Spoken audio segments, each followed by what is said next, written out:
प्रेम की लिखी गई थी वो कहानी, शमशान के राजा के लिए महल छोड़कर आई थी एक महारानी। तेरी सखी मंगल गौरी, धरती अंबर सजौरी, उतरेगी आज मेरे की सवारी। ओम नमः शिवाय। आत्म अन्वेषण पॉडकास्ट यही स्वतंत्र अध्याय को आपण समस्त को स्वागत। आज मु आलोचना करने को आसी ओडिशार एमिति एक पवित्र पर्व जोठी भगवान आ भक्तंकर संपर्क केवल पूजा पाठ रे सीमित रहे नहीं, बरं से माने परस्पर परिवार पलटि जाती। हाँ आज्ञा, मु कहूची पवित्र शीतल षष्ठी ज्येष्ठ मासर देव विवाह उत्सव विषय।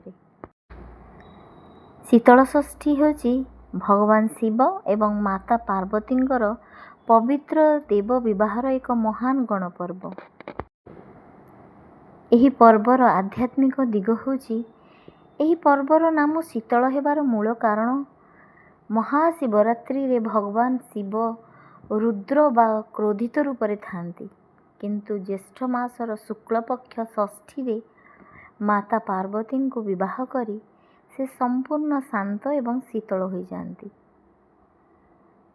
आत्म अन्वेषण दृष्टिकोणरू एही विवाह केवल दुईटी देवतांकर मिलन नुहे, बरं यह हेउची पुरुष शिव एवं प्रकृति पार्वतींकर महामिलन।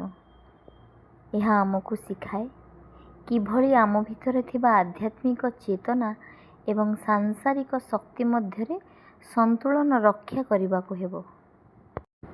एहा सहित एक दिग एटा भी अछि विश्वर मंगल कामना।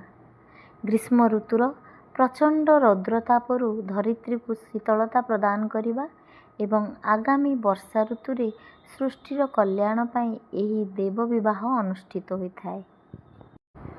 यह एक स्वतंत्र मानवीय परंपरा मध्य। एही पर्वर सबुठु बड़ विशेषत्व हेउची एठारे देवता मानंकु संपूर्ण मानवीय रूप रे पूजा करा जाए। साधारण मनुष्य ही भगवान शिव और माता पार्वतींकर पिता माता बा कन्या पिता और बर पिता साजी समस्त वैदिक रीतिनीति अनुसार विवाह कार्य को संपन्न करती। यार मुख्य किछि नीति जहा होची देवतांकर निर्बंध बा जेमिति मनुष्य मानकर आमर निर्बंध करा जाए से भलिया एही नीति भी अछि। नृसिंह नियुत भगवान नृसिंह ही विवाहर मध्यस्थी बा दूत साजी बरजात्री को आगे नियंती। बंधु माने शीतल षष्ठीर आध्यात्मिक गुरुत्व बहुत गभीर।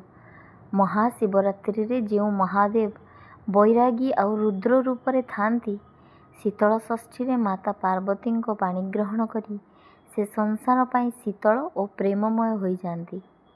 आम जीवनर क्रोध और अहंकार को शांत करी मन भितर से शीतलता आनिबा ही तो प्रकृत आत्म अन्वेषण। आपण जानिछंती कि ओडिशार विभिन्न स्थान रे जोठारे प्रसिद्ध शैवपीठ अछि, एही पवित्र शीतल षष्ठी उत्सव को महा आडंबर सहित पालन करा जाए।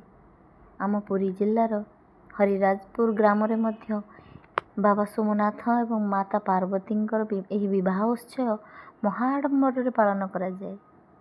पश्चिम ओडिशार संबलपुर रे एही यात्रा केते भव्य भावे पालित हुए।